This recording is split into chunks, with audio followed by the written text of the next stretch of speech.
Aisyah radhiyallahu anha meriwayatkan dari Rasul sallallahu alaihi wasallam mengatakan sallallahu alaihi wasallam, khairukum khairakum li ahli. Orang yang terbaik di antara kalian adalah yang paling baik sama istrinya, sama keluarganya. Kenapa itu menjadi tolak ukur? Karena muamalah kita di luar rumah itu dibangun di atas basa-basi. Ambil hati dia supaya kelihatan kita ini orang baik, supaya kelihatan kita orang santun. Itu kalau sama orang. Karena di rumah tidak ada basa-basi. Awal sebelum menikah memang basa-basi. Dulu seorang lelaki kalau mau berjumpa mertuanya ke tempat calon istrinya, dia pakai parfum macam-macam.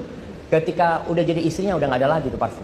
Kadang-kala buang angin sana, buang angin sini, ketawa-ketawa aja dia. Kenapa? Sudah bukan basa-basi. Maka Rasul sallallahu alaihi wasallam mengatakan yang terbaik di antara kalian adalah yang paling baik sama keluarganya. Wa ana khairukum li ahli. Aku adalah orang yang terbaik buat keluargaku. Jadi kita yang mengaku sebagai umat Muhammad sallallahu alaihi wasallam, tunjukkan kalau kau umatnya Nabi alaihi wasallam. Kau jadi orang baik bukan di luar rumah tapi di dalam rumah. Untuk siapa? Untuk para wanita.